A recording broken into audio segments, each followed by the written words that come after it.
One of the problems with the way people deal with banking is they view it as this monolithic, unapproachable, perfectly crafted, steely entity. And it's not, of course. It's just regular people putting on suits, going to buildings that look monolithic and impressive. So one of the reasons I really wanted Barry Ackroyd to shoot this was that I wanted to humanize it. I wanted these to feel like people. I look for something in a script that'll make you understand the world better, understand humanity better, be more open to ideas and things. You're not going to change the world, but you might change a few people's view of the world. I think you should do the push all the way through, it's all back ahead, and then pull into you. Barry's technique of shooting is perfect for this because it creates a level of intimacy that we had to have for this movie. It also creates an urgency within the scenes too, so rather than just a guy on a phone from a medium shot, suddenly you're inside it, you're seeing pieces of him, and it becomes a whole little interior story that starts happening. We try and bring the audience into the middle of the scene. It's much more observational. It feels like you're in the room with the subject, and therefore you listen harder.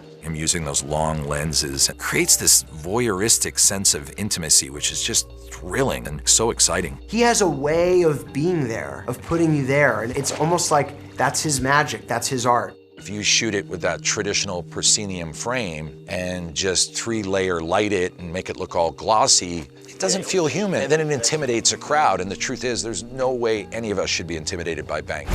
Hey, excuse me. Because Barry shoots that documentary verite style. He doesn't like to be on top of the actors. He doesn't want a dolly track running right under an actor's nose. He wants them to create the moment, and then he finds his way into it. Remember that when you meet with the guys from Bayer. I set you up with a face-to-face.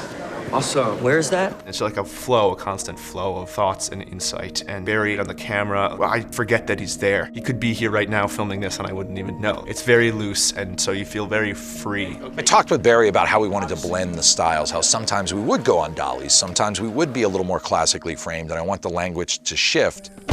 So in Florida, there is a more classical investigation. Hello? But when they realize that there's a bubble and they're walking through the airport, that's in handheld. So the form of the film really suited the way to tell the story. I think it's sort of a new kind of filmmaking in some respects.